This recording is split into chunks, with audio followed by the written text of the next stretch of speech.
I'm a daughter raised by a single father. As your future mother-in-law, I assure everyone that I will properly discipline her from now on. Please be at ease." Who on earth is telling us to be at ease? The big moment of my life, every woman's dream? During the wedding, a major event, the crazy mother-in-law Mary suddenly grabs the microphone looking self-satisfied. Both the guests and I are appalled. Your beloved son sitting next to me is so embarrassed, he's about to cry. "Mary, what are you thinking? Are you out of your mind?" My name is Amy, a 32-year-old office worker. I met Potter, who's 2 years younger, on a dating app. After dating for 2 years, we decided to get married. We first went to my dad, who cried tears of joy. I naively thought Potter's parents would react the same, but that expectation was quickly dashed. "No way, I don't approve. Someone you met through such an obscure method and moreover from a single parent? I won't accept it." I was taken aback by the uniquely outrageous Mary. Contrary to her father-in-law, Thomas said, "Hey, that's rude. Sorry, Amy. I still can't let go of my child. Please, take good care of Potter." I had heard Mary was a bit overprotective, but this was beyond my expectations. She's like a monster. Potter is an only child, and Mary and Thomas married late. Mary was 42 when Potter was born. Nowadays, meeting through a dating app is not unusual, but it seems they have a strong impression that no good people come from online meetings. Furthermore, they seem to really dislike the fact that I was raised by a single parent. Children of divorced parents have higher divorce rates. I don't want Potter to go through that sadness. What an absurd claim. I thought, where did she get that information? But it was clear Mary cared deeply for Potter. As she continued her high-handed attitude, I couldn't help but give a wry smile. "Enough already. You don't know anything about Amy. Her mom didn't divorce. She passed away in an accident." Reacting to Peter's words, Mary said, "Oh, is that so? But still," she seemed about to complain when Thomas finally lost his temper. "Potter is already 30 years old. Isn't it time you let go?" Mary didn't seem fully convinced, but somehow we managed to get their blessings for our marriage. That's when my days of hell began. After the family meeting, I moved in with Potter. Mary's demeaning attitude was overwhelming even during that meeting. My parents, unlike Mary and Thomas, married early. I was born when Dad was just 20. Mary seemed bothered by this too. "Leonard, having Amy at 20, you must have been quite the character in your youth," she said. Thomas, exasperated by her words, said, "What an impolite thing to say. Leonard, I apologize for Mary. We are relieved and happy that someone as responsible and lovely as Amy has chosen Potter." And he said something that made me happy. Mary may have thrown rude words, but Dad had been earnestly working hard since graduating high school, even after Mom passed away. "I'll never love anyone more than Effie," he would always say, continually cherishing Mom. I felt nothing but disgust for Mary, who judged Dad solely based on his age and appearance. Dad just laughed it off, but he reached out after the meeting. "Mary is quite unique. But are you okay, Amy?" He worried. I had some concerns, but I wasn't living with Mary, so I thought I could manage. The first morning living together arrived. My phone rang at 4 a.m. "What? An alarm? A call?" "Yes?" I answered grudgingly. "What's with that pitiful voice? Isn't it time for morning chores?" "Mary?" I was wide awake from the shock. "Morning chores? Does Potter always wake up this early?" Annoyed by my questions, she snapped, "Not his, yours." Confused by her response, I stayed silent as Mary began spouting nonsense. Apparently, a wife must wake up earlier than her husband, clean the house, prepare a warm meal, get dressed, and wake him up. That was the morning rule. Losing my mom at a young age, I momentarily wondered, really? But I quickly came to my senses. "Anyway, if you want to marry Potter, this is just basic, understand?" Snorting in excitement, Mary said, What era are you living in? I can't do all that every morning. I have work too." Potter said he's fine with a light breakfast and I'll try to do the cleaning on my days off without overexerting myself. I apologized briefly and went back to sleep. I felt a bit rude, but Mary calling early in the morning with her bizarre rules was pretty rude too, so I figured we were even as I drifted back to sleep. Unsurprisingly, I overslept because of the weird wake-up call. That's what I've been saying, I'm fine, just stop it already. Potter seemed quite angry on the phone. Apparently, Mary, unable to bear that I didn't answer her call, phoned Potter and ended up getting scolded by him. Potter apologized to me profusely. Potter is on my side. Everything will be okay. That alone reassured me. After that day, I didn't hear from Mary again. I heard later that Potter had talked to Thomas, and Mary got a serious talking to. Though I thought Mary was odd, I was too busy to deal with her. The reason was the wedding preparations. Wedding ceremonies are fun to watch, but being on the organizing side was overwhelming with so many decisions to make. I wanted to decide everything with Potter, but then he said, I'm fine with anything. The bride is the star of the wedding, right? I'm just a supporting role, so I want the wedding to be how Amy wishes. He said it like he had made a great point, which made me furious. Huh? A supporting role? What do you mean? Is it my wedding alone? My frustration exploded and I burst into tears. Seeing me cry, Potter looked panicked. No, that's not what I meant. I'll work hard on the wedding preparations too. Let's make it a wonderful ceremony. And he said after that, Potter made sure to attend every wedding meeting with me on his days off. Though we had been drifting apart recently, we started laughing together again like before. Then came the day I was most looking forward to, choosing the wedding attire. I still haven't forgiven what happened that day. I was shocked when I arrived, because Thomas and Mary, whom I hadn't seen in a while, were there. It's been a long time. Why are you here today? Unable to hide my confusion, my smile turned strained. Why? When I talked to Peter yesterday, he said it was the dress selection day today. I came to see Potter looking handsome, Mary said in her usual domineering manner. I felt slightly dizzy at her words, and there was Potter, not looking the least bit sorry. Needless to say, the rest of the dress selection was not fun at all for me. Inside the dressing room, Mary was being overly enthusiastic. This one is nice too. Potter looks good in everything. Let's try that one next. Even the planner, Eleanor, seemed strained by the unexpected participation of Thomas and Mary. I have never seen a mom so involved in her son's outfit selection. Quite a mother-in-law you have there. Are you okay? She whispered to me, leaving me feeling embarrassed. Nevertheless, I refocused and chose a dress. Among the many options, I picked my dream mermaid-style dress. I had always admired its beautiful line since attending a friend's wedding. I had been dieting and even gave up my favorite chocolate attending the gym and spa just to fit into this dress.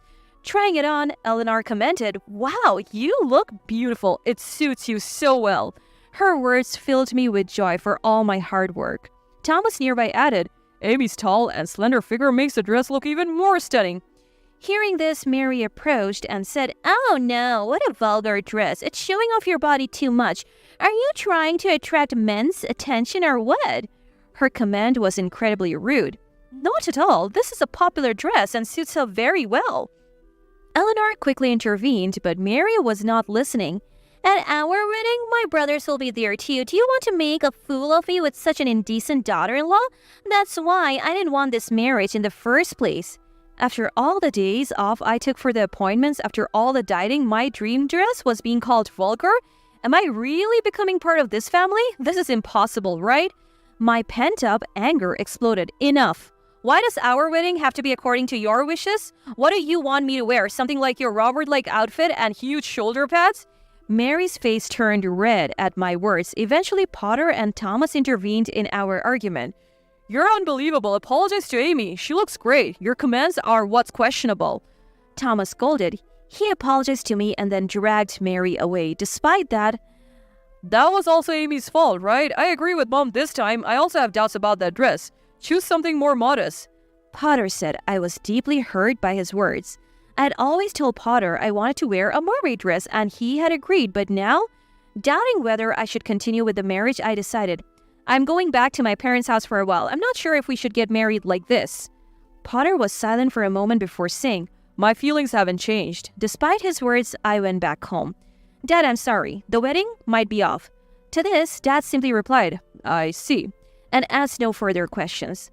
I felt deeply sorry that Dad had been looking forward to seeing me as a bride. Alone with my thoughts, I began to reminisce about the fun times Potter and I had shared over the past 2 years. We had met on a dating app, introduced by a friend, and at one point I even believed it was destiny.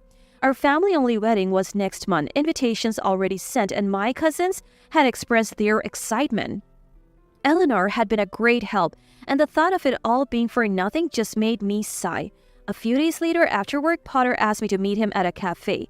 To my surprise, Thomas and Mary were there, and urged by Thomas, Mary apologized to me. I was wrong last time. Thomas scolded me. I let my anger get the best of me. Mary seemed genuinely downcast. I have had time to think alone, and I still want to marry Amy. I'll make her happy. I watched the in-laws apologizing before responding. Understood, I answered with just that. I wanted to stay at my parents' home until the wedding, a wish Potter readily accepted. On the wedding day, a day I will never forget, Mary was in high spirits in the dressing room. What a lovely dress. It's more elegant than the previous one. I was right in my choice, she remarked. I had given up on the mermaid dress for one chosen by Mary. Not at all to my taste, Eleanor repeatedly asked. The previous dress suited you so well? Are you sure about this one?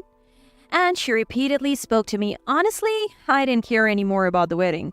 The family-only wedding proceeded smoothly until near the end when Mary stood up and grabbed a microphone. Thank you all for being here for Potter's sake, she began, to Potter sitting next to me. What?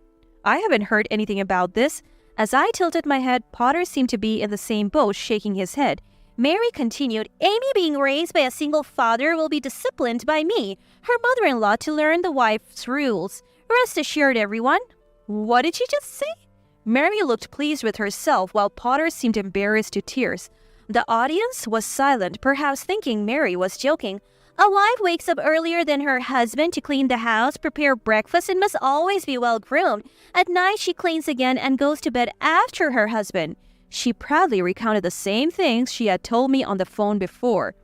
The guests showed visible disgust, and even Potter's relatives had strange expression.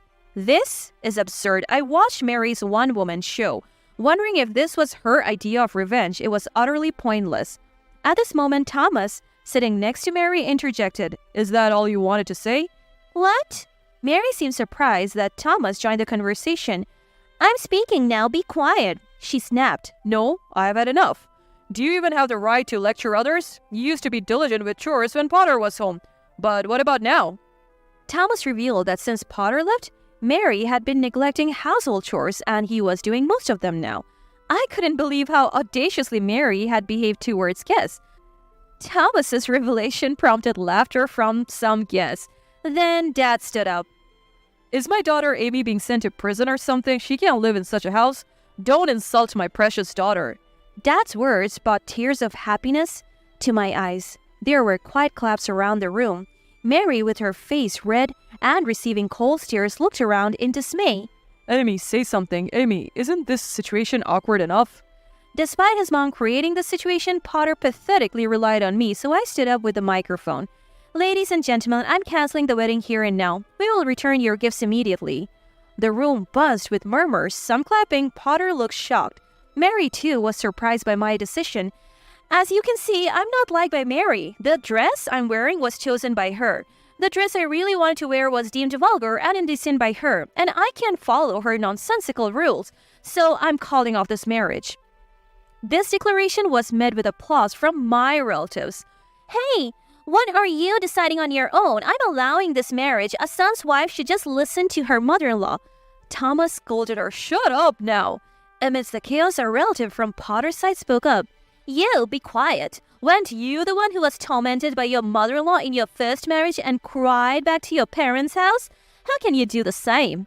Apparently, Mary had been divorced once and suffered greatly at the hands of her mother-in-law in her first marriage. Despite such an experience, what a dreadful person. Mary fell silent at this revelation. Huh?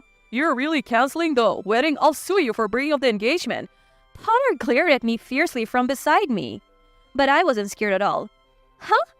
You dare say that while I was at my parents' house? You already engaged, brought a woman you met on a dating app to our home. I can't marry someone as despicable as you. Potter's face paled. Well, he stammered.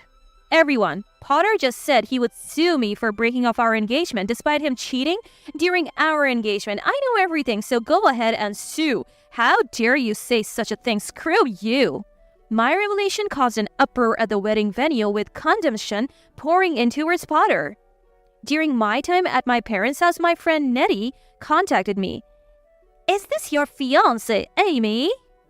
The photo was unmistakably Potter, and it was from a dating app where he appeared to be seeking a new relationship. I had deleted the app soon after meeting Potter, but he apparently hadn't. Perhaps he had been deceiving me all along. I hired a private investigator who found that Potter was bringing women to our home while I was away. They were nice. He claimed to be working late, but now I wondered. What a mockery. I went through with the wedding only because of a call from Eleanor. Potter's mom contacted me, wanting to read a letter at the wedding in secret. I immediately sensed that spiteful Mary was plotting something. No wonder she was in such a good mood. I simply used her scheme against her and returned it doubled. However, I felt sorry for the guests. I thought I might have gone too far, but seeing their faces of despair was satisfying. It was really good that we hadn't married yet. The guests were outraged, calling Potter the worst and unbelievable. My relatives, "You better off not being part of that family," they said. Potter's relatives were in turmoil, thinking it served them right.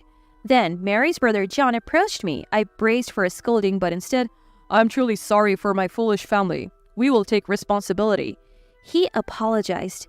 Afterwards, Potter and Mary received a scolding from Thomas and other relatives. Potter paid for the entire cost of the wedding. Even though it was a small ceremony, the amount was significant. Despite being engaged, I demanded compensation from Potter for his infidelity.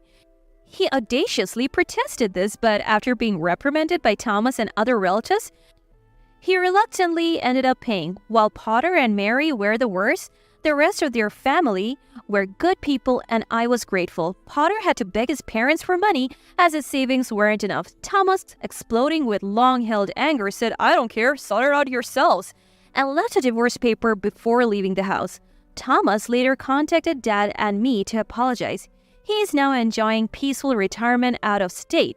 Potter's situation worsened when one of his flings turned out to be a married woman, creating trouble at his workplace and resulting in his dismissal. He's now struggling to find work and depends on Mary's pension for a modest living. It's nothing but poetic justice. He reaped what he sowed. Years later, a friend introduced me to someone and I remarried. I finally wore my dream mermaid dress at my second wedding.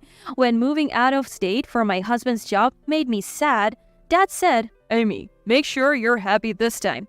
I assured him with a smile, "Of course."